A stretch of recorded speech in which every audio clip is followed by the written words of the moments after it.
What's up, dudes? Chooch out here. Got a new microphone, ripping on the B-Goat EXN and getting Cindy with it. And in the spirit of it about to be winter time, I'm out here racing snowplows up in Breckenridge. And this thing is, dude, this thing just purrs. B-Goat EXN. This is the older model that I'm on right now. And they're about to come out with the new EXN Speed and the EXN Torque, which everybody is super stoked on because this was kind of the weird wheel that no one really hyped up too much, like the Sherman, and it wasn't really all the speculation about it and super hype and all that.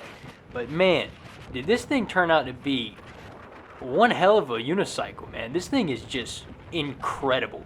It is fast. It has the torque on it, like I've said, the acceleration, and there's no other wheel I really feel comfortable with getting on like the main road up here in Breckenridge. This is a 45-mile-per-hour road right here we're on, not necessarily through this little turnabout right here, but when we're about to open it up on this main road right here, this is a 45-mile-per-hour road.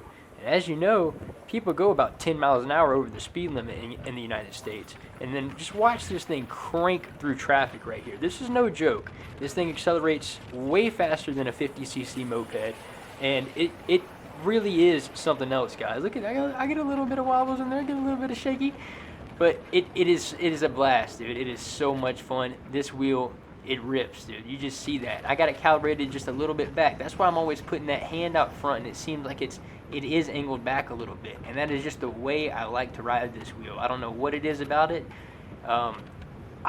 I've set this wheel like this, and I do get those wobbles, but it's still, I can maintain them, man. I always get those wobbles at that really high speed, but it's at that top end, man. It's like that 47 miles an hour area, and they're not those scary wobbles. It's those wobbles that once they start, I'm cool with it, even with a snowplow behind me. So it rips, dude. Like, let's look at the corner on that thing. Just look at how that little low center of gravity comes around that corner, man. It's like a street bike. It was about to break traction that whole time, how I'm just peeling around that corner on this thing. It's something else. But anyways, over at Alien Rides, guys, they're going to be having the B-Goat EXN Speed and the Torque version available, and they have the pre-orders now available. Use the link below, guys. It helps the channel if you want to pick up the EXN. They're really the only place in the United States that has the EXN right now. The EXN Speed and the EXN Torque. I really suggest, e-wheels, if you can start getting these in stock and selling them, man, because I feel like there's still going to be a big group of people that wants to buy these. So, but Alien Rides has them right now, and like I said, keep your eye out for Rev Rides. I haven't gotten much updates on it. I know they're taking pre-orders at Rev Rides. You can put in a pre-order there for your S20 Eagle, but I have not gotten any updates on new stock of the B-Goat EXNs over there. So Alien Rides is your go-to for this machine right here, dudes. Hit that link below, though. Definitely, it helps me keep making these videos. It helps me, go to hotels and stuff like this, because I did spend $300 for a hotel up here. So, and I'm about to go somewhere else and spend $400. I just booked the hotel last night, and we got trips planned, man. I'm really liking this. And what I'm loving about the unicycle is that I feel like I can go anywhere, and I never really got out and like sight saw too much whenever I got to destinations. But with this thing, I literally go all day. I travel to a new spot, charge this overnight, wake up, eat breakfast, and then just go explore all day. And then I come home just with so many, having gone on a day of adventures, having stopped at cool restaurants, finding awesome trails, just finding cool lakes, everything in between, cool spots to go paddleboard later on. Man, like, you see so much stuff that you would never see in a car.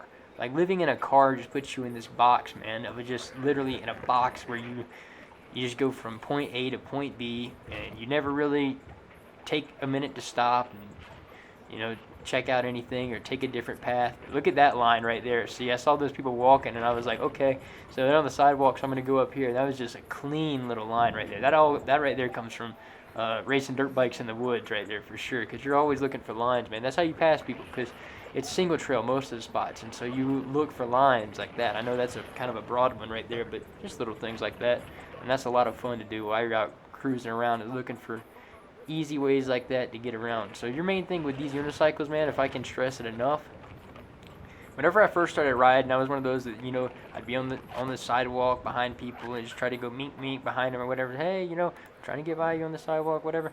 Now, I just, if I see somebody on the sidewalk in front of me, dude, I'm way around them before I ever even get to them. Like, I'll go in the road, I'll just look for a different line, I'll go up, around, jump over a flower bed, whatever I need to do, and just completely not even get near the person. And that's just the way I ride this thing now. And it's so much better. You have to literally ride like every person, every automobile, every dog, every obstacle is out to literally kill you. And that's how you have to ride on this thing. And if you ride that way, you'll love it 10 times more, and you'll come into way less contact with just stupid people and automobiles and everything in between. You just literally ride like every obstacle is out to kill you, and it's your job to avoid it 100%. Look at that, the way I danced up that thing. Went under that like the limbo, saw that line, that like steep hill climb. V-Goat EXN had enough torque to climb vertical from like no running start right there, and then just jump right up that little curve. That was pretty cool, man. That was awesome. And you saw, like, that was substantially a little hill right there, because the whole building fit under that little hill where those people were working in.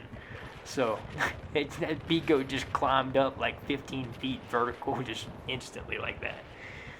So this wheel right here is $2,999, and I think that honestly is a really incredible price, and I think that's why this wheel is going to continue to sell and sell and sell, is because it is so high performance. You simply see how well this thing is handling.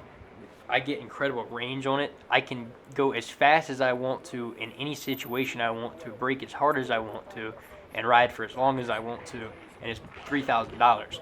And unless you really want suspension or you really want any of the other dynamics from any wheel specifically, I think this is just going to suit people. Just plain and simply, it's going to suit pretty much everybody. And for anybody that's been riding for years, man, like this is simply a high performance, just fun wheel. And the reason I like this one more than the Sherman, I'll just give you the straight up simple answer.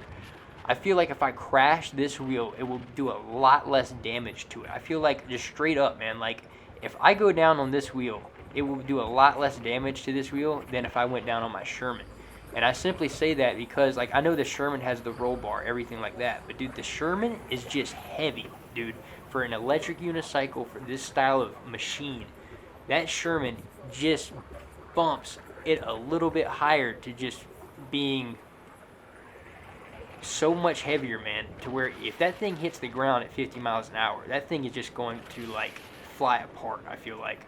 And with this one right here, I know it's a V-Goat, I know it just doesn't have the roll bar and everything in between, but still, just the riding nature of it. I feel like if I were to go down on this wheel and it were to skip across the road or something, yeah, it might get a little ding in it, whatever it may be, but all I got to replace is a shell on it. I don't have to go outsource a new roll cage, get a new headlight, all the whole 9 yards, man, because if your Sherman goes down, yeah, it's not going to get internally damaged, really, but you're going to have to get a new roll bar for that thing. Your headlight's going to get smashed up, and it's just a lot of weight, man. It's a lot of inertia just slamming into the ground at a weird angle. And I really feel like with this one, I've even have crashed this one several times, and you can't even really tell. And I put these baby bumper pads right here. That's a full roll of baby bumper pads on the front. And I really like the way I did this. I did this before the race because I thought, I knew, you know, you're going out there to a racetrack sending these things, man. You know, you might go down. But that baby bumper padding, look at how I did this. So there's 4 layers of it on there.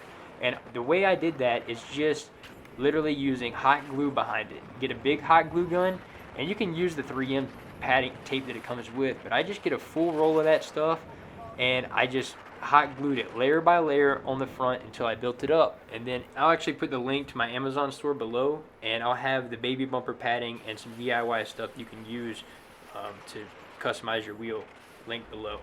But anyways, dudes, it's been Chooch. If y'all enjoyed the video, throw it a thumbs up, and I'll see y'all in the next one.